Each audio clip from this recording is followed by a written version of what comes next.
सीताराम। बाबा बागेश्वर किस परंपरा के संत हैं?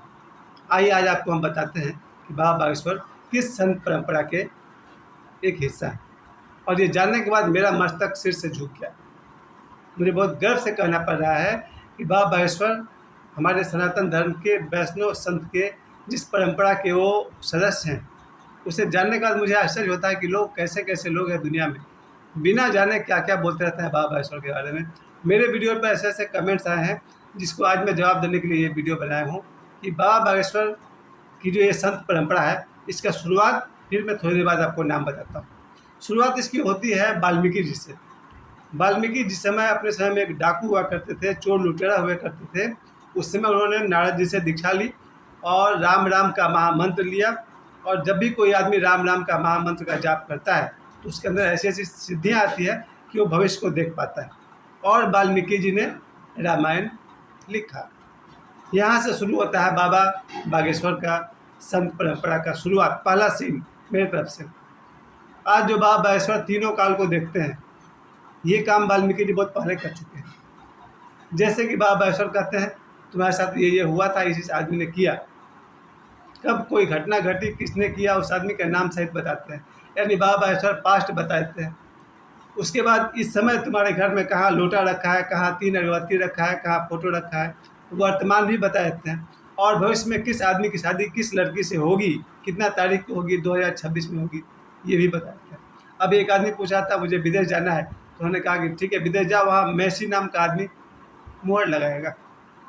यानी कि किसी का संतान होना हो तो 2026 में इतना तारीख को शाम को 7:20 में होगा, यहाँ मस्सा होगा। यानी कि बाबा बागेश्वर भूत, वर्तमान और भविष्य तीनों काल देख लेते हैं। इसका प्रारंभ हुआ था मेरे तरफ से वाल्मीकि जी से। वाल्मीकि ने कैसे शुरू किया था? राम राम का जपना। यही इनकी परंपरा का सबसे बड़ा मंत्र है, मार्ग है कि जो बाबा बागेश्वर के मार्ग के लोग होते हैं, बाबा बागेश्वर के मार्ग में ही मिलेंगे आपको तुलसीदास जी। जिस परंपरा के बाबा बागेश्वर हैं, उसी परंपरा के तुलसीदास जी हैं, उसी परंपरा के कबीरदास जी हैं, उसी परंपरा के रईदास जी हैं, उसी परंपरा के मीराबाई है, क्योंकि मीराबाई बाद में रईदास जी से दीक्षा ली थी। उस परंपरा में आज देखिए वर्तमान में राम भद्राचार्य जी हैं, तो आपको याद होगा राम भद्राचार्य जी जिन्होंने भविष्यवाणी की थी। इस परंपरा की जो पहली कड़ी मैंने आपसे कहा वो थे वाल्मीकि जी। इस परंपरा की शुरुआत करने वाले में से आएंगे सेकंड नंबर पर हनुमान जी। कथा ये कि हनुमान जी जब, अभी ये देखिए मैं बाबा बागेश्वर पर इसलिए भी बोल रहा हूँ क्योंकि ये जो दुपट्टा मैंने पहना हुआ है ये बाबा बागेश्वर ने दिया है। उसके अलावा मेरे पास उनकी एक किताब है, सनातन धर्म क्या है। इस बुक को इन्होंने सेकंड पेज पर अपना ऑटोग्राफ उन्होंने दिया था, अपने हस्ताक्षर उन्होंने किए थे। तो मैं बहुत ही भाग्यशाली हूँ, स्कार्फ मेरे पास है, उनका ऑटोग्राफ मेरे पास है। और अब मैं आपको बता रहा था कि वो किस संत परंपरा के सिद्ध हैं या संत हैं, ये बात मैं आपको अपने तरफ से बताऊंगा। तो फिर पहला सीन रहा कि जो बाबा बागेश्वर जिस संत परंपरा के हैं उसकी शुरुआत हो रही है वाल्मीकि जी से। सेकंड नंबर में आएंगे हनुमान जी।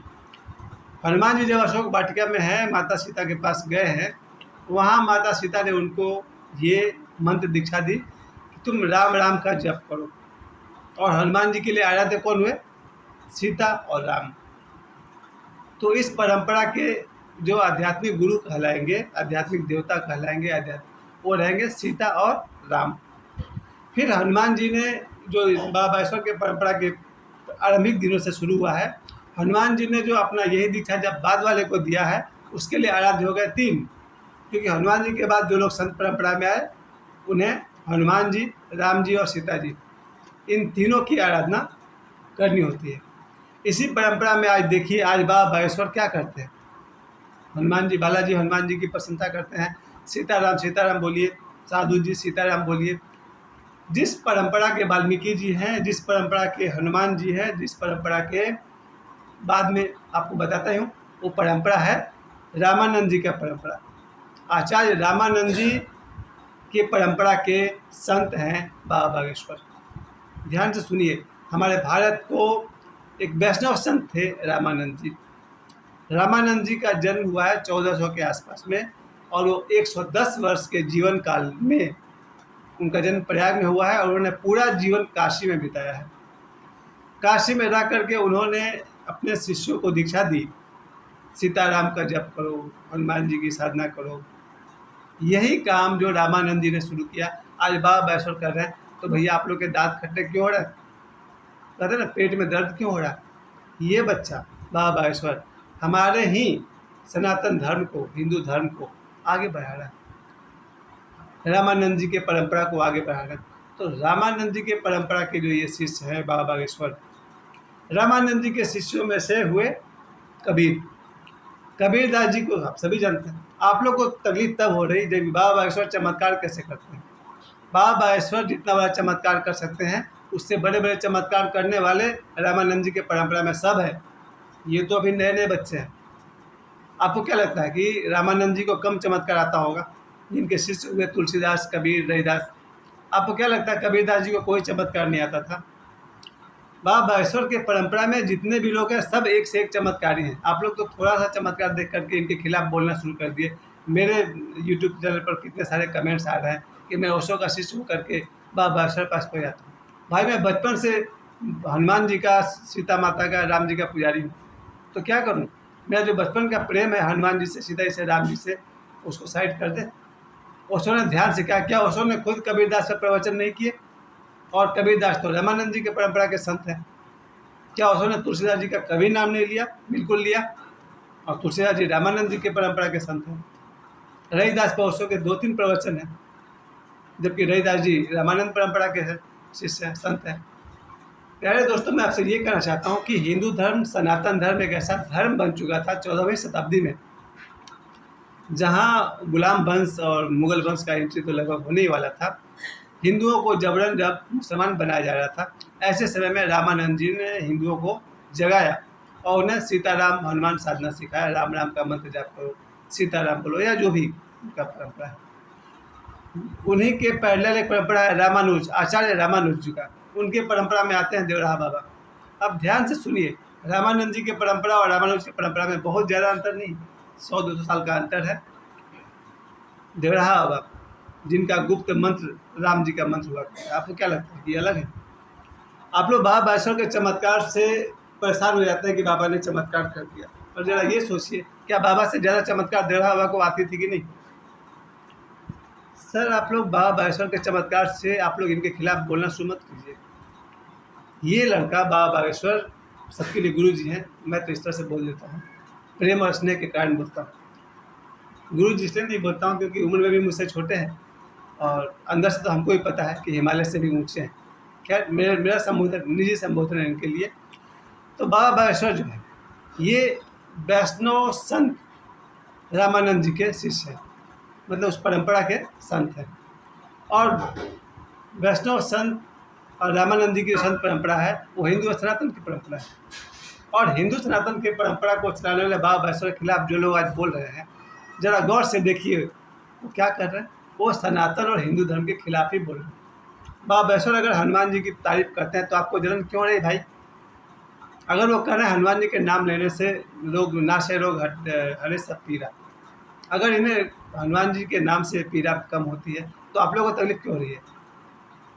जो लोग भी हैं बाबा बागेश्वर अगर सीताराम सीताराम बुलाते हैं, क्या तकलीफ है?